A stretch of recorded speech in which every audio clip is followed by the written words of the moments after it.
Attention Fred, tu es bientôt à l'antenne. Oui, ok, je finis juste de placer le micro, voilà. Je regarde la caméra là ou ici. Salut tout le monde. Il y a un petit moment, je vous avais présenté mon top 10 des jeux PS2. C'est tout naturellement que dans cette vidéo, je vais vous montrer la collection des jeux que je possède sur ce support console. À savoir que j'ai commencé en 2001, ça fait 25 ans déjà, j'avais la vingtaine, je commençais à travailler. Ouais, c'est vrai, ça remonte à un petit moment. Ah, écoute bien papy, parce que de notre temps, les jeux vidéo, c'était bien mieux, hein? Non, c'est pas que c'était mieux avant, c'était différent. Non, mais en vrai, j'avais pas branché mon micro à la caméra. Et en plus, j'ai allumé la lumière parce que le temps s'est assombri, dehors il pleut, de retour. Allez, on commence avec la série des Ace Combat Distant Thunder, The Squadron Leader et The Balkan War. Alors, on avait quitté le troisième opus sur PS1 avec un jeu complètement tronqué, le scénario et les cutscenes étaient absentes pour faute de doublage. Là, cette fois-ci, les jeux sont complets, le scénario est beaucoup plus développé, et bien entendu aussi, les graphismes ont pris un sacré coup, c'est beaucoup plus joli, et évidemment, Ace Combat, c'est une série que j'affectionne particulièrement. Baldur's Gate Dark Alliance est le deuxième. Les opus principaux sur PC, je n'y ai jamais joué, même le troisième qui est sorti récemment, je n'y ai pas mis la main dessus. Je ne connais cette série que par ces jeux-là, qui sont des dérivés et conçus uniquement sur console. Et j'ai commencé par le deuxième, avant le premier. Évidemment, Behind Good and Evil, qui fait partie de mon top 10. Ubisoft, vous aviez fait un excellent jeu à ce moment-là. Black, qui est développé par le studio Criterion, qui est aussi le créateur de la série des Burnout. C'est peut-être pas le FPS du siècle, mais avec son action, son univers destructible et les effets spéciaux, ça en fait quand même un bon jeu. Blood Omen 2, non, je trouve qu'il a trop de défauts. Il s'inscrira pas dans la série comme un jeu culte, par contre celui-là. Brother in Arms, qui est basé sur des vrais faits historiques, ces FPS ont une place plus importante à la tactique, le gameplay est un peu plus rigide, mais ce qui m'a marqué autant, c'est qu'il a créé un sentiment d'attachement avec ses coéquipiers.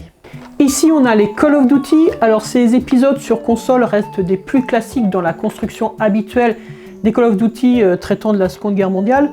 Si dans Big Red One, on ne suit qu'une seule unité de l'Afrique à l'Europe, ici, dans En marche vers Paris, on reprend le point de vue de plusieurs unités de différents pays, Et En marche vers Paris, le titre est trompeur, on ne va jamais à Paris, l'histoire ne se concentre que sur la bataille de la poche de falaise. Champions of Norad. Alors, avant d'y avoir joué, je croyais que ce jeu était aussi basé sur l'univers de Baldur's Gate, mais non, celui-ci il est basé sur l'univers de EverQuest, comme quoi on se met vraiment des idées en tête.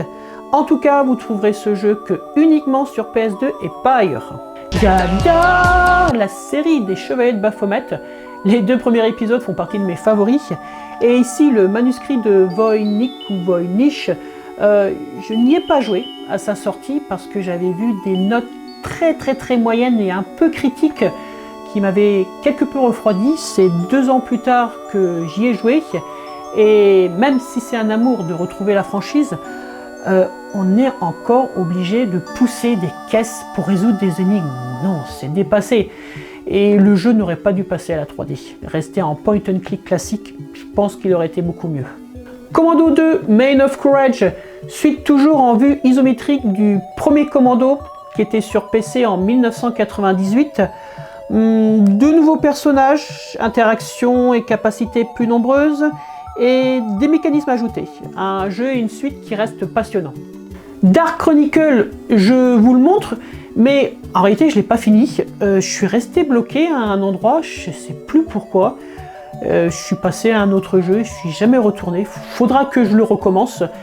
En tout cas, j'ai le Dark Chronicle. Alors les 3 jeux suivants que je vais vous montrer, bien entendu, tout le monde les connaît et beaucoup d'entre vous y ont joué. Moi j'y ai joué que récemment et après j'ai fait les 3 d'affilée. C'est Devil May Cry, un classique, connu, excellent. Devil May Cry 2, même quelques années plus tard, on comprend pourquoi il a été mal aimé, il est mal construit. Et le Devil May Cry 3, qui lui, bien entendu, rehausse la série et était assez complet quand même.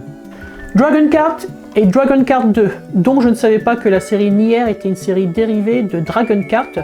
Quoi qu'il en soit, ces deux jeux, eux, se situent dans un univers de Dark Fantasy avec une histoire complexe.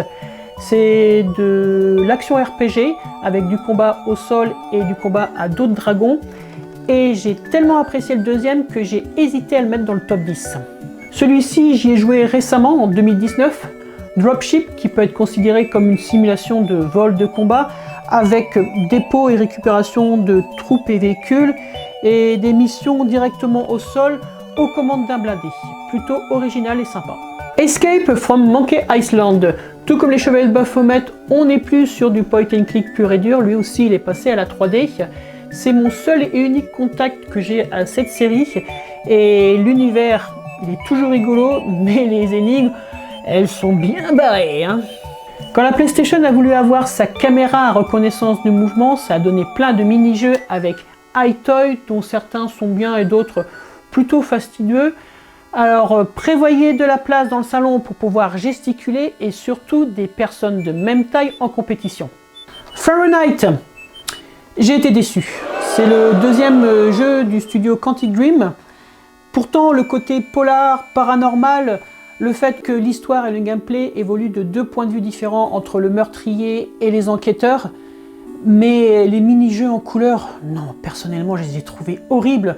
Et puis les choix n'influencent pas réellement l'histoire et celle-ci elle devient vite banale en approchant de la fin.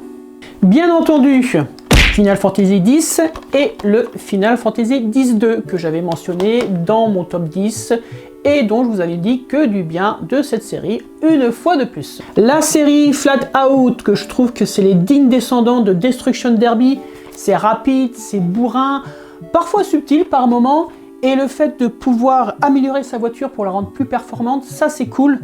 Par contre, le mode cascade, ça j'ai pas vraiment réussi, et la BO, que du hard rock, que du bonheur. Gift, c'est pareil, je m'attendais à un jeu plus humoristique et au final il n'y a que des clins d'œil à des jeux ou à des films qui sont, je trouve, à peine perceptibles. Les phases de gameplay sont hasardeuses. Juste une anecdote, le personnage principal que vous contrôlez, qui est un diablotin rouge, est tiré de la BD de la quête de l'oiseau du temps dessinée par Régis Loisel. Kratos, toi aussi tu fais partie de mon top 10.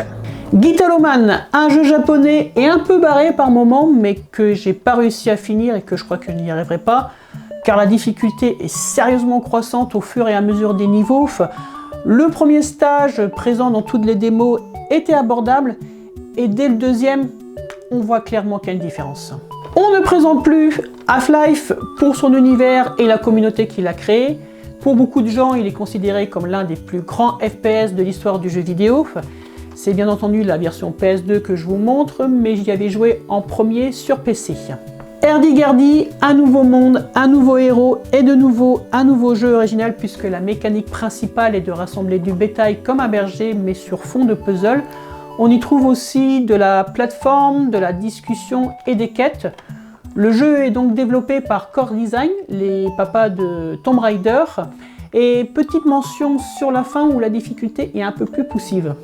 Je vous montre de retour Ico qui fait bien entendu partie de mon top 10 ainsi que la série des Jak and Daxter dont j'avais mentionné plus précisément le premier et le troisième, mais aussi bien sûr j'ai le deuxième. On aurait tendance à oublier dans la franchise Jak X car il est axé principalement sur le jeu de course comme le fut Crash Team Racing à son époque par les mêmes développeurs. Je pensais qu'il aurait été moins bien, mais non. On se prend au jeu de retour. Kessen, un jeu tactique en temps réel où l'on dirige des armées japonaises du XVIe siècle. Je passe dessus rapidement car j'ai pas accroché à l'époque. Alors clairement, le scénariste ne s'est pas cassé la tête dans le jeu et les développeurs ont misé principalement sur le gameplay. Kill Switch, c'est assez arcade, assez court, mais on se prend au jeu car c'est assez dynamique. Et mention aussi qu'il faut préciser, c'est le premier jeu à la troisième personne à proposer un système de couverture et de tir à l'aveugle. Killzone, lui aussi il aurait pu faire partie de mon top 10 et je pense qu'un jour je ferai une vidéo sur cette série. Ensuite, Clonoa 2, j'y ai joué il n'y a pas si longtemps que ça, en 2024, et franchement j'ai passé un agréable moment. Je trouve que le jeu n'a même pas pris une ride. Si vous aimez les jeux de plateforme plutôt mignons, il existe un remaster qui est sorti lui plus récemment, donc n'hésitez pas à vous le procurer, c'est un vrai vent de fraîcheur. Ah, l'iconique Max Payne qui a créé le Bullet Time, une série intemporelle. Legacy of Kain Défiance, le dernier de la série des Legacy of Kain ou de Soul River, suivant comment on se situe. Donc le dernier de la saga qui clôture l'histoire et que ça laisse un petit goût amer parce qu'il y a tellement de potentiel avec cet univers qu'ils auraient pu créer de nouvelles histoires avec de nouveaux personnages, mais bon, on se contentera de cette fin. Dommage. J'ai ici aussi toute la série des Medal of Honor qui est sortie sur la PS2 avec en première ligne Soleil Levant, les Faucons de guerre ainsi que Avant-Garde. Alors si le premier Medal of Honor reste un peu classique comme dans le premier qui était sorti sur PS1 où on est seul, infiltration et on fait partie de l'OSS, les suivants, Soleil Levant, on reste un petit peu sur le même principe, on est encore accompagné mais le théâtre d'opération se passe principalement dans le Pacifique. Quant à les Faucons de guerre, on rajoute des objectifs bonus et les cartes, enfin la map surtout est un peu plus ouverte. Et dans Avant-Garde, oui si je ne me trompe pas, celui-ci, cette fois-ci on suit une division aéroportée et on est parachuté sur différents types d'opérations en différents endroits du monde.